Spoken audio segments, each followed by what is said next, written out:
Leroy, you gonna do that? I'll just talk.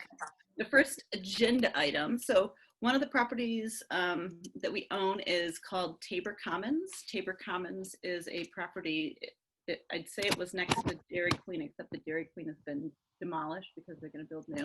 But it is on Division around 56, something like that. It's a property that we have been renting out to other nonprofits. And so the one that we currently have been renting it to is leaving. So Leroy, take it away. Yeah, so we've had a wonderful tenant in that property for the last couple of years. The organization was called Vibe. It was a youth music organization, but they have also been highly impacted by the pandemic, and they have been unable to have classes for quite some time. So we've been giving them a break on rent, but we just can't keep doing that forever. So they've shared with us that they're going to leave the space, or they're leaving the space now. And so we need to find a new tenant for that space. Just a little history. The space came to Sewell several years ago after the neighborhood got involved in acquiring that property. It was had some uses that were causing some problems for the neighborhood. They found a way to be able to acquire the property, and then the property was given to Sewell to manage and take care of. So after the property was acquired, there was a process to work with the neighborhood to determine what kind of uses would go into the space, and that was a community process. And there was a committee on the board, apparently, and then there was a request for proposals, and then I think staff told me today they got 3 or 4 proposals originally, and then it came down to selecting Vibe as a very community-oriented organization. The RFP originally, the original RFP called for a nonprofit organization, or one that was seeking its nonprofit status. So we are now looking at some different uses for that space. We've pulled out the old RFP. We're going to brush that off, and so that we can get that back out there in the community. And we're planning to follow the same process, or similar process, similar criteria as last time. And I think the one thing that we might consider is, what structure does it come through the board? Last time there was a separate committee. I thought this time, I don't know that there needs to be a separate committee, because most of that committee did a lot of work on just kind of working with the community and having a community process on determining the kinds of uses. And since that criteria has been established, my thought is we can bring it through the executive committee here, but totally up to you as a board on which way you want to use it, or what kind of structure you want to develop. Then I would kind of finally, I'll close it here in a minute, and I'm sure there'll be some questions. There has been some conversation, and even Tina's brought it up. Is there any advantage of Sewell, the Sewell offices moving over to this space? That is a possibility. There is no doubt. The plus side would be, we would be a community use in the space, met the criteria. I think it would obviously make the neighborhood pretty happy. I think the obvious downside is then we wouldn't be on site with our existing property on Main Street. And being there day in and day out, it's good to have eyes on that place. We just cleaned off a bunch of graffiti, for example, and we'll have garbage that'll accumulate overnight, or funny things that'll just happen on the property that we it's a benefit of being there. So that's a possibility, but I think our thought process on staff is that we should release the RFP, get a request for proposals out there, get some proposals, and then we can kind of evaluate what our options are. So that's just kind of a little bit of background on that one, and answer any questions that you may have. Yeah, my question is, I don't understand what the restraints on who can rent that building or not, but I'm curious if it were a for-profit organization, if we would rent it out to someone that was for-profit, if they were still doing work that aligned with Southeast Uplift mission, or is the restraint specifically around being a nonprofit and also uplifting community? It's a great question. So the constraint is self-inflicted. We chose to do that as an organization, but it's really in, it's being consistent with the desires and wishes of the neighborhood when they acquired the property. And I think the thought process, because the use that was a problem in there was a for-profit use, but I agree with you. I don't think it necessarily means all for-profit uses are a bad use. The other piece that we had a little bit of a conversation on the staff side today, and we're going to probably need to seek some counsel on this, is the RFP also talked about that nonprofit status also maybe connected to the tax break we get on that property. So essentially, we are a nonprofit organization owning it, but what I need to find out is if there's a relationship of having a nonprofit in there to make sure we still get that tax break. So, but if you look at it the other way, you'd say, well, if you got a for-profit use in there, you'd probably be getting higher rent. You probably can afford the tax. So there's two sides to it. So it's self-inflicted. I think it's a question, but I think if we decided to go that route and really rethink the criteria that was established through a community process, then I think we should go back out to the community and talk to them about that. And it could be that we may find ourselves there because we don't get a response. I mean, those of you that are involved in property management or in real estate probably know. I mean, there's availability in spaces because so many people are working from home and many places have closed, and so it might be hard for us to fill it, but we're at least going to test the waters and see what's out there. Yeah, and I don't know about that one because I'm guessing the committee was when they first got it. I don't think they did one this last tenant, but for the organizations that are in our main building, I know I remember a committee for that one for sure, and they talked about like they built like a matrix or rubric or something like that, and when we'd get applications, we'd go through and look at if they qualified essentially with what we were looking for, and that one was specifically, also nonprofit. And I think part of it is we wanted, because it's such a good space and such a good location, and this is, again, we're talking about the main building, the one on Main, and we wanted to provide an opportunity for nonprofits that might not have a lot of money to rent out, because we rent those at below market, if I remember correctly. So it's another reason that might be just exactly what you're saying right now is the place.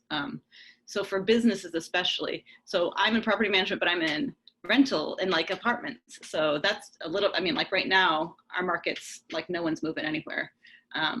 But that's going to be a little bit different. But I think definitely we should put it out there and see what we get. But yeah, it'd be interesting to see. I guess, and you and the staff are kind of discussing the best way to go about it. Yeah, I think the other piece too is we want to move somewhat quickly. If you remember how we built the budget, we assumed we were going to have decreased, property rent revenue and rental space revenue for the first 6 months of this fiscal year. So we'd like to try to get that space filled at least, by time. Hey guys. Starting Q3. So we're, I think, getting, at least putting that RFP out there, getting some responses, and then evaluating, do we like those responses? Should we look at some other alternatives? At least it'll get us the ball rolling. Okay, I'm going to text Amber real quick. Okay. You may jump into the next one. Yeah, that'd be great. Any other questions on the Tabor Commons? Okay. When did that committee release the guidelines? Like what was the timeline? Good question. If Leah was here, then she would know right at the top of her head. I believe it's about 6 years ago, but I'll find out. All right, thank you. Share that. Oh boy. Oh, hey, Kamal, you're not muted, by the way. I'm muted. There you go. Thanks. Hi, and hi. Okay. All right. So the next topic got a great response from the last the conversation that we had at the board meeting about growing that houselessness committee, and so several new board members showed interest, and so Leah, I know, is pretty excited because she's going to staff this group, and so I think she'll be calling a meeting, kind of coordinating with Machu and others pretty soon, and we'll get forward and kind of continue where the Houseless Committee left off, but with a much larger group and maybe some growing interest. So mostly that's just kind of a celebration that, yay, I mean, it was a really good topic at the board, and we look forward to on the staff side of continuing that work. I don't know, Machu, do you have anything else to add on that one? Yeah, up next, we're probably going to set out a doodle poll to determine like what dates people are able to work in their schedules best to accommodate most people. And probably just carry on the work that the committee started with around like advocacy and identifying groups who are doing, work on the ground. There's a lot of great opportunities out there, as well as what we can do with our voice with the city. So stay tuned. Excellent. Cool. All right. And I'm guessing, so we don't have all the committees written down here, so I can do a quick rundown of a couple. So the board leadership nominating committee. So two people had volunteered to do that. So I sent the information to them. So hopefully everything will go fine. It's a nice update. I did let them know. I gave them basically, this is what we did last year. This is what happened the year before. Kind of do what you want. Let us know if you have any questions. So everything seems to be okie dokie right now, and they have lots of time to do it. So November board meeting, right? Yeah. November board meeting. I know my other committee we're supposed to be meeting, but Jessie was going to send out the doodle poll. She hasn't done that, so I might have to do that so we can meet next week. The board development committee, and at this point, I kind of just think that one's going to wind down a little bit to just keeping everything moving. In terms of when we might open up again for the open slots. So what I think we'll end up doing is maybe every 6 months, or like after, and maybe in December, like for 6 months, have the ones that are open filled kind of thing. Yeah, it's not a short process, so it's one of those things where I'm like, we could do it every 3 months, and then we'd just be constantly doing it. So it's going to be probably less time in between. But anyways, and then also I wanted to point this out. So we have the finance down in a little bit, but I wanted to mention the finance committee. So, and also to Leroy too. So once we have the Zoom update, I'm thinking we might just want to send that to everyone, because there were people, just in case anyone's interested in joining it, they want to see what it's like. So, and it is at 9:30 next week, Thursday. So if anyone wants to come. Okay, next up is your Sewell programming. Yeah, I mean, nothing really new to report on the DEIA statement. I think that's, we continue to, be happy with the board adopting that and evolving those documents for board use. So I don't have any updates. Amber might have if she was here, but I do know I know we're overdue. We need to get the work group back together. And so I think we'll be working with Amber and others to get that moving forward. And then the second item is just the fall board training discussion. Wanted to have a little discussion with the executive committee about different strategies for having, some training with the board this fall. Last year, it sounded like there was a retreat. I think it was an all-day Saturday retreat.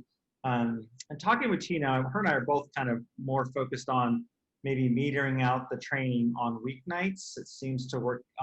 We think that'll work out a little bit better, a little less one big chunk of time, and gives folks more of an opportunity to plug in when they want to plug in. So we're starting to put that calendar together. And so today I was working on getting Cliff, who's our consultant that's been working with us in our diversity, equity, inclusion and access work group, to do a implicit bias training So right now we're looking at the 11th of November. It's a Thursday in the evening. It's hard to avoid any of, there's always an NA, a neighborhood meeting in the evenings during the week, but that Thursday night doesn't look too bad. So right now we're tentatively going to schedule that. And I think we're going to look for a 6 p.m. start, probably a 2-hour training. So that'll be kind of the beginning of it. Lotus? Was that the 11th you said? Yeah, the 11th of November. Yep. So then we're going to start, because Cliff's a really busy person, so we're going to kind of build the schedule around that. So I think we're going to back our way into probably the latter part of October. We'll probably go a little bit more into November, and we'll start filling those weeks in. Then, so I'll work with Tina a little bit on topics, but just wanted to get some feedback from the board. What topics would you like us to consider for training? We've done some, I think that our briefings with new board members have gone well, but it's just an hour long. So there's lots of material that we could be covering otherwise. And I think the thought process is to maybe have about 4 or 5 of those trainings, in October and November, maybe 4, so we don't busy you up too much. But yeah, I'd like some feedback on the other, maybe another 3 or 4 topics that we can focus on in those sessions.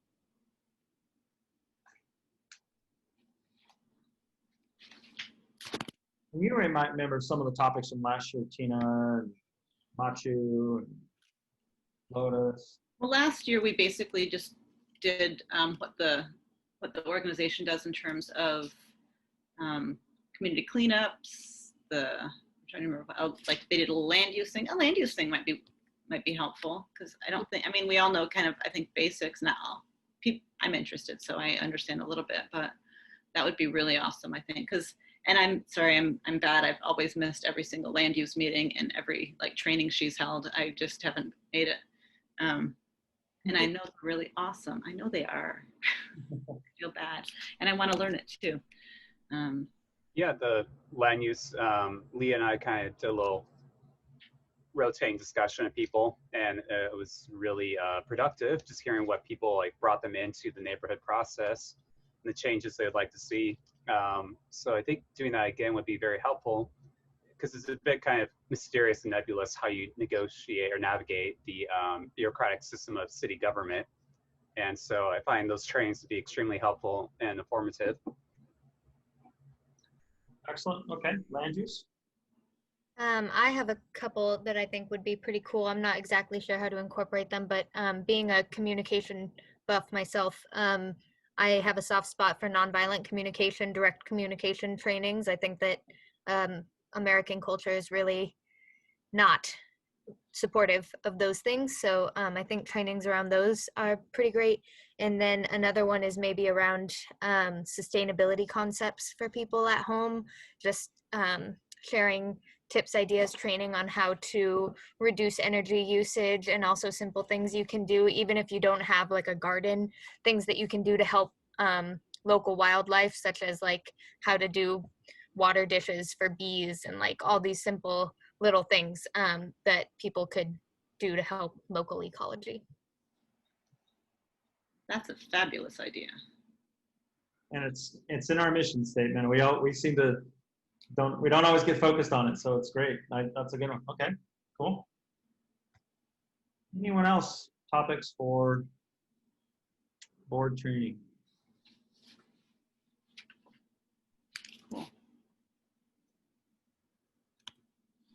We could do something on finances. We covered a little bit in our new board member briefing, but we could do something broader, just about the budget itself, school financing, and even it could be a little bit broader to look at City of Portland financing and our grant agreement.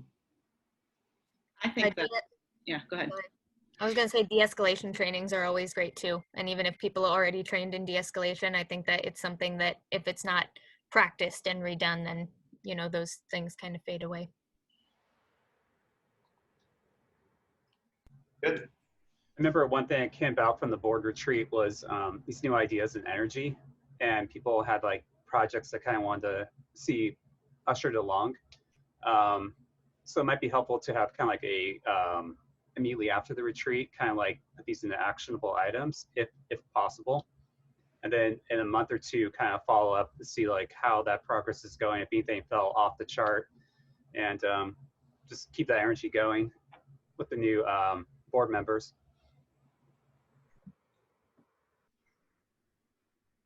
And I should look back. It's been a while, but I did read through the notes from last year's training or retreats. And yeah, there were some good action items in there. Some of them are, obviously have impacted the work that, that Sewell has done. So good stuff. Okay. All right. Well, I'll work with Tina on some of those ideas, and we'll start to put together, populate the calendar for that, for the training. And yeah, I appreciate the feedback. Thanks, Leroy. Matu, will you say what your last suggestion was one more time? I didn't quite catch it for the minutes. Oh yeah, I was just saying, the main thing was identifying like from these discussions, if they have the breakout groups, like if there's items or things to focus on, like action items, and then just do a follow-up 1 or 2 months out to see if those are still going or need to be revisited. Thank you. And some of those things could even, depending on how long we go, we could always put some shorter period or shorter presentations and meetings too. So what I was going to say is that, so for example, the finance committee, like being on the finance committee, I've learned a whole lot about how, like even to read the forms and everything. And so I think that would be helpful too for folks, because we go through every month, we're showing people the paperwork, but I don't know if everyone actually knows what they're looking at. So it didn't take that long in the meeting, in the finance committee to realize what's how to read all that. So that might be helpful. And I think Amber's probably, I texted her, but my text was too vague. I just was like, hey, how are you? And so I don't think she realized it was a meeting. So I was like, XCOM's going on. So she's probably hurriedly coming to this now. So cool. Do you have anything else on that, Leroy? Or I appreciate the feedback. So that was good. We'll put together kind of a schedule, and we'll start populating the calendar, and we'll get that out to all the board members. And then I guess the last thing I would just say is that, we do have our also our training that we're doing for our neighborhood association new board members. And so that's on our leadership academy, and that's on our webpage as well. So if you want to share that with your neighborhood association, and I think it's just good for you to know as board members that is a big part of our staff programming, is that we put together this academy for new neighborhood association board members, and covers a whole host of topics. And so check out our webpage. It's right on the front page of our webpage. And Leah and the team have just done an outstanding job of putting together some really good trainings for our new neighborhood association board members. So. Yeah, and probably a lot of that is good too, because it might be stuff that we may have heard before, but we've forgotten. So. Absolutely, and of course, anybody on the school board is welcome to attend those as well. So. Yeah, hey Amber, I forgot. I didn't actually have a very good first text. I should have been like, "Hey, where are you?" instead of "How are you?" Glad it's just that you forgot, and not something horrible is going on. So, okay. Yeah, sorry, I'm in another planet right now. So. We all are. It's Tatooine out there is what we see. Okay, cool. So we were just going over some options for fall board member trainings, and essentially that will probably, instead of having one day where we meet on Zoom for 6 hours, we thought we would break up smaller trainings in the evening. So, all right. The next thing on here is the finances with the sponsorship. So I don't think we got anything. Your computer's doing that thing again, Tina. When you touch it, Yeah. it goes down. It's the weird. Okay. Sorry. So the fiscal sponsorships, we didn't get anything this month though, right? Sponsorship. The only thing I would say on this, I know next week we'll take up again a finance committee, the fiscal sponsorship fee policy. So it'll be our third or fourth shot at it. I think we're getting closer. We're gonna get there, but it's good. I mean, we're trying to be thoughtful about it, and we've considered a couple different policies. I think we're we're feeling pretty good on the upper end for the bigger fiscal sponsorees, but we just want to make sure we're not making it overly costly for the very small ones. So we're figuring out a process. I'll bring another proposal to the Finance Committee next week, and hopefully we'll land somewhere that people feel comfortable with. Mhm. Okay, what's next? Oh, board meeting follow-up. So there's new board member orientations, agenda for, oh yeah, agenda, and then what's up for, okay, so we just talked a little bit about new board member orientations, and we'll be scheduling more of those to agenda for October 5th. We didn't have anything yet, did we? Yeah, there's nothing really big. I mean, the one piece I sent, I mean, we'll have our normal reports that'll come out from our committees. So that'll be, that'll take a decent amount of time. But we did get a request from Commissioner Hardesty's office to give a presentation on their Community Police Oversight Board proposal. So got some positive feedback already from some of the executive committee members on that. And if the executive committee feels comfortable, we'll schedule that. I think it's probably a 20 to 30-minute presentation. And if the executive committee feels comfortable, they would love to be on our agenda for October. Yeah, I think it, absolutely. My computer cut out for a second. Will you say it again? I'm sorry. Yeah, just that the proposal or the request from Commissioner Hardesty's office to, give a presentation at our October board meeting on their Community Police Oversight Board proposal. So, yeah, and Lotus already sent an email saying yes. So, how others feel about having that on the agenda. yeah, I agree. I think it's good to hear from our local commissioners and representatives. Yeah, this would be great. We'd love to have them as a guest. Yeah, I think our conversation on staff is, we definitely think the board will have some good questions. It's one maybe part of the solution, but I know there's, there'll be good questions, and I think they'll appreciate the feedback, and then even staff may join in on some of that conversation. So we appreciate those.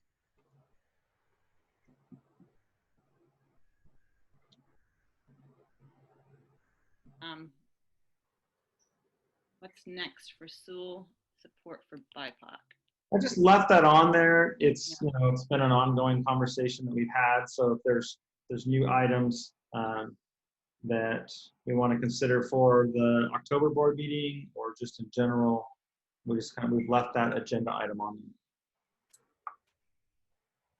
I did discover a group in town called Taking Ownership. It's a Black-led group that's trying to promote home ownership, since that's one of the primary vehicles of wealth accumulation for U.S. American families. This might be more of a land use transportation issue, but maybe I could connect them to like Leah. I'll drop the link in the chat. Thank you.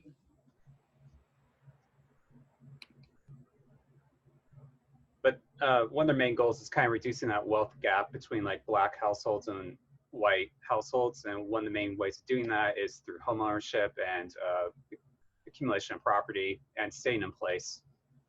So you avoid that displacement. Try to think, there's some other groups out there that are really focused on like policy reform. There's, what was it, the Campaign Zero. That's about how you reduce police deadly interactions amongst BIPOC. And they present before city council for their national campaign, but they tailor their responses to each city based on their policies that they flag as problematic, that lead to higher rates of fatalities in interactions.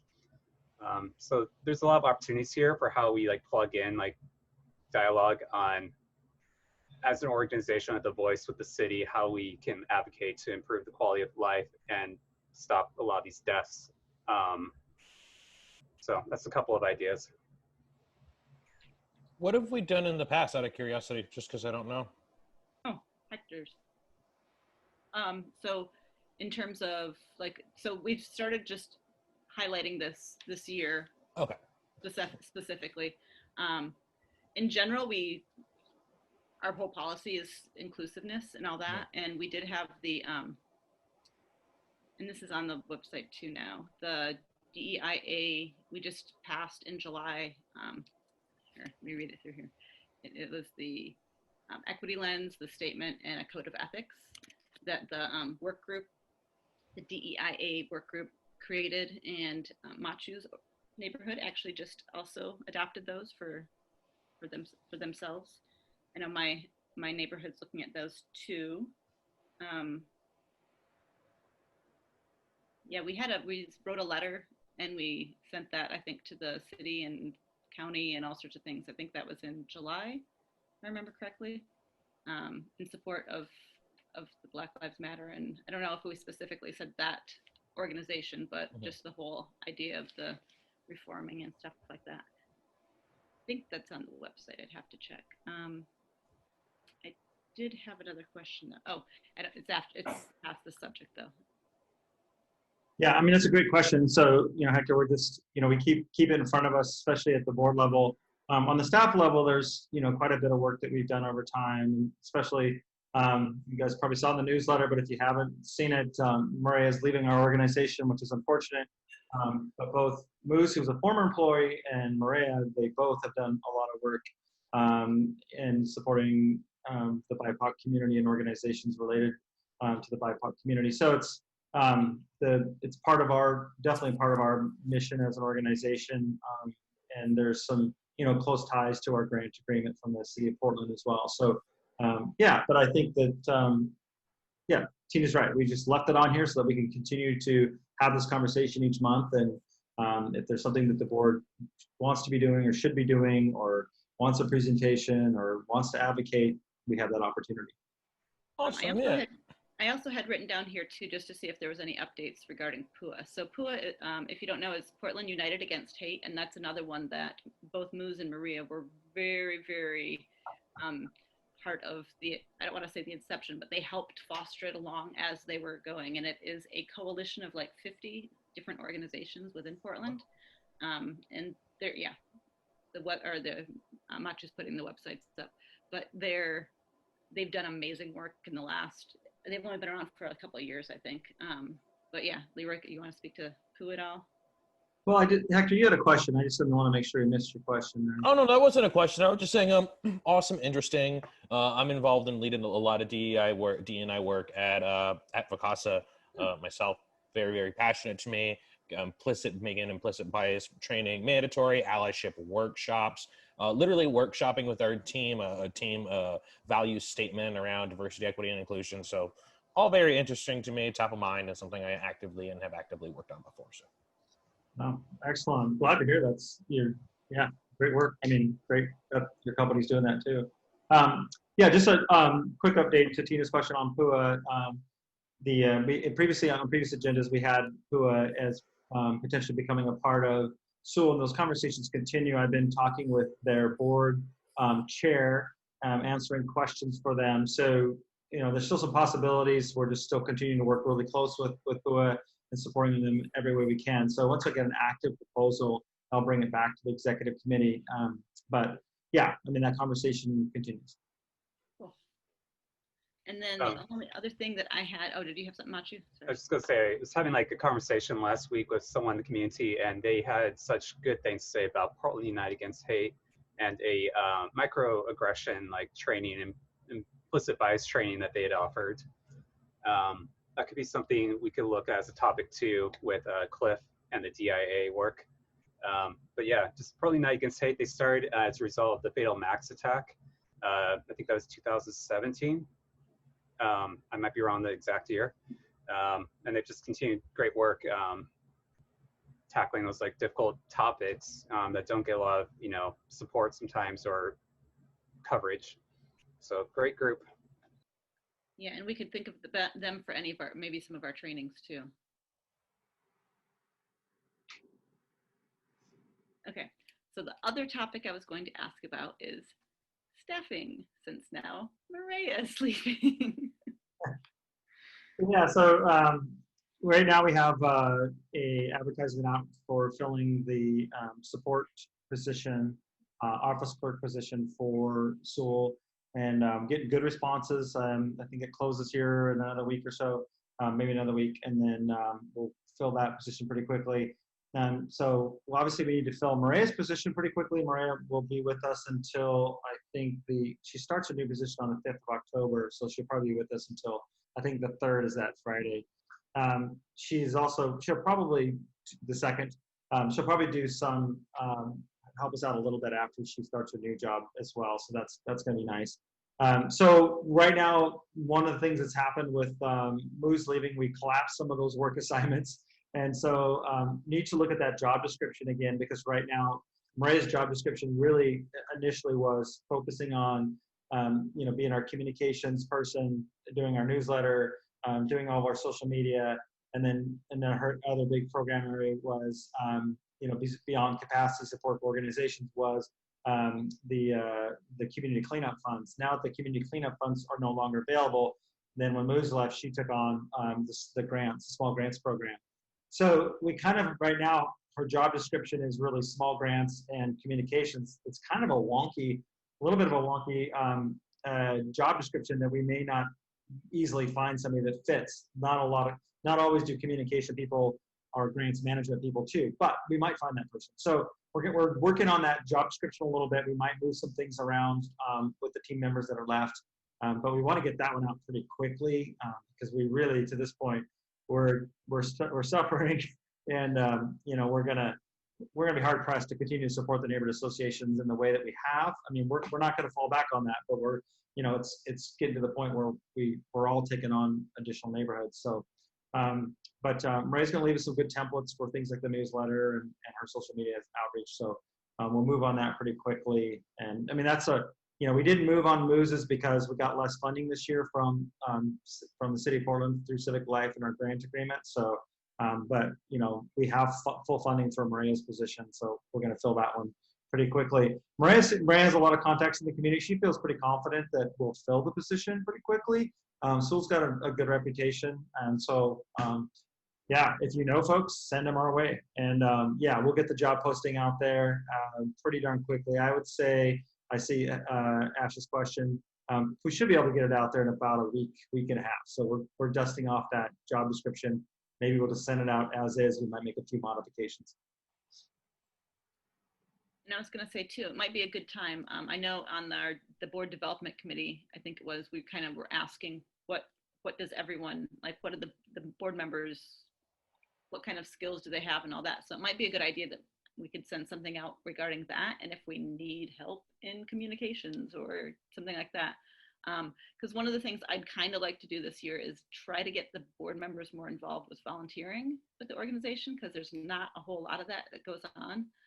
So if we create opportunities to volunteer, then obviously, because there haven't been opportunities is the thing. So how are they going to volunteer? So just to get people more engaged and more buy-in and ownership, rather, of the organization. So if there's anything like, and maybe I can talk to you about that, Leroy, what kind of things I can ask questions to ask the board members. Although several years ago, someone had actually compiled. Essentially, everyone was supposed to send in like a small bio. And someone had compiled it. I don't know where it actually lived. I just remember seeing it a couple times, but that was part of it, is what's your area? What kind of things are you interested in? And I didn't even realize it at the time that might have been what they were doing, is trying to find out what everyone's skill sets were. But so yeah, maybe we can work on that too. All right. Anyone have anything else? Yeah, I do actually. So I don't know if I need to put this on the minutes here for the agenda for the October 5th board meeting, but there was the amendments to the July board minutes. I don't know if that'll just automatically be on the next agenda for doing that vote, because we pushed it so people would have time to review that. but I threw it on here because that was, I Okay. remember that. Yeah, and maybe just so I can get kind of maybe what people think too. So in terms of like what's required for minutes versus, and it's always, I mean, there's a, I don't want to say a shell, like a minimum that's required, and then depending on who's taking the minutes, lots of people add information. But also, since the meetings are recorded, is there as much a need to have additional details? I guess maybe we can look into that. I've always heard best practice is to keep it really punchy and bullet point, focus on the outcomes. Maybe minor notes of like discussion, but really just focusing on the outcomes of the meeting and not to get too wrapped up into narratives or details. Yeah, my understanding from, going through Robert's rules is that it's basically what you really need to do is, have the attendance, the date, time, name of the organization, and then the motions, the final wording of the motions, and then the votes are really the big parts of it. Everything else is kind of, not as necessary. Yeah, and I think maybe we send that out with the when we do like the week before when we do the agenda, we include that so that people can also take that into consideration, like what's actually required and if it's necessary to have all this extra information, rather than waiting until the meeting to say that. I think it would be helpful to put it in the board packet. Mm-hmm. Look at the ONI standards, Office of Neighborhood Involvement. It's the old name of Civic Life.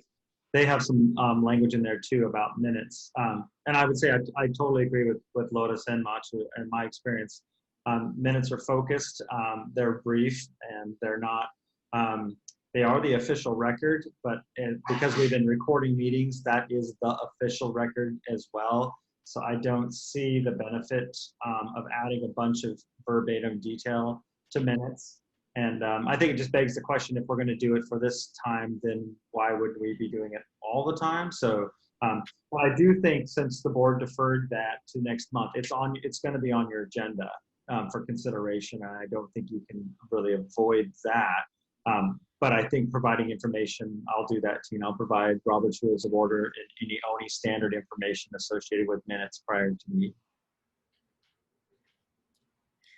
Okay, and I have another thing that I am interested in talking about with the XCOM here is around the bylaws around, and before I even say this, I mean, I have plenty of fear of board members taking this as personal attacks or what it may be, but ever since it was kind of brought to light that there is a very different standard for removing board members that are not neighborhood association representatives and vice versa, that feels very uneven to me.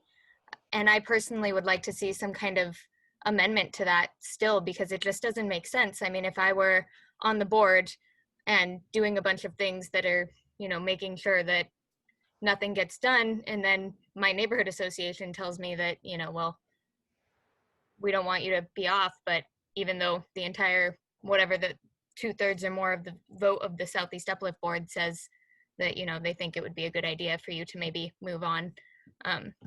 So I don't know. I don't know when is appropriate or how to go about that, but I do feel like that's something that should be addressed as a board member and as a neighborhood representative. I mean, I would want to be held to the same standards as any other community member that is a board member personally. Yeah, and kind of how that even came to light for me is I was looking after we had done the board development committee went through all the applications and all that. And when I went back and I read I can never remember what it's called, like the board member packet or whatever, it's all the different like procedures and things. Like, I didn't know there was a procedure. There is a procedure, and it basically said that only the neighborhood representatives would be on the committee that would vet the incoming representatives. Like, so if someone was a board member for a community organization, they couldn't then be, because they're up for election, they couldn't then be on the committee that looks at the applications and all that. So that I went, what? Like that just doesn't seem fair to me. Like they're engaged acting board members. Why would they be not part of it? And so it's one of those things where I think it's that whole, and I think someone mentioned like we need to use the equity lens on our bylaws. Because yeah, it's like you've got two different sets of rules, and that's kind of not really a good way to have equity in your organization. Yeah, I agree. It's not. It doesn't really promote equality or equity. Mm-hmm. Yeah, I mean, and I think I've said it before, maybe through email. My recommendation to the executive committee, to the board, would be to create a bylaws committee. I've worked with a lot of bylaws committees over time, and it's a really pretty cool opportunity just every so many years to look at your bylaws and as things evolve. But definitely through an equity lens would be the appropriate definitely one of the appropriate approaches. Because I think Tina brings up a good point. There's just not one section in the bylaws that I think are problematic, and not even just for this own topic. I think there's some other sections that are problematic as well that need a good look. And then I would also recommend the committee have a process around it, because I think we want to make sure the neighborhood associations get good information. There has been some concern out there that there might be a bylaw change and it would happen quickly, and it would be negative for neighborhood associations, and that is not the case. I think we're talking about creating equity here, and I think if it's a thoughtful committee process, that committee would seek out some neighborhood association input as well. So I think it'd be also an outstanding opportunity with that committee to get good information out to the neighborhood associations, and I think ease some of those concerns that not a lot of neighborhood associations have, but there's been a few that reach out to me afraid that we were changing our bylaws quickly. And I said, no, it'll be a thoughtful process. Totally. I think that's a great idea to make a bylaw committee to reevaluate the bylaws using our equity lens. I think that makes total sense to me. So, and perhaps that could just be an agenda item, establishment of the committee, and just kind of these general points that we're discussing here, with the focus on an equitable revisiting of the bylaws so that all members have the same rights and dues, expected of them. Brilliant. Yeah, I'll definitely, if Tina's comfortable, I'll add that to the agenda for October. And I would just say, one of the things that I think is important when you develop the committee is that you look for also some equity on that committee itself, and that to make sure that it isn't a committee all populated by either non-neighborhood association board members or all neighborhood association board members. So, and I would love to staff that committee. I think bylaws are kind of fun. So. Thank you, Leroy. All right, we'll add that to the agenda. Thanks for bringing it up, Lotus. Totally. All right. Anything else? Look at that. We're under an hour. Well done. We started late. If there's room on the agenda, there's a lot of ballot topics coming up this November. So if there is space and a need, could do a brief rundown of what those are. But I think we already have a lot of topics here for the brief board meeting that we have. Just an idea. Were you meaning like the things that are on like the ballots? And yeah, like the proposals from Metro and different bureaus, things like that. Not so much like the candidates, just the measures. That wouldn't be a bad idea. Do you know if there's a place to find those yet? I think Multnomah County Elections is probably your best one-stop go-to for all those overview. And also just a reminder to people, have your friends register to vote, update the information if they moved. And there are processes to get ballots if you have been displaced by fires. So everyone should have access to voting. And maybe Southeast Uplift can help put that information out there, so the neighborhoods and community groups can then put that out to their networks. That's a fabulous idea. Cool. Well, thanks everyone for joining. Hector, Ash, and Kamal. I'm sure busy schedules because it's a lot easier. Honestly, when we had meetings in person, there was hardly anyone that comes as a guest. And now that we have them on Zoom, we always get a few people. So it's kind of nice. All right, we'll talk to y'all later. Thanks Bye. for Nice to having meet me. everybody. Yeah, thanks. Thank you, everyone. Take care. Be safe.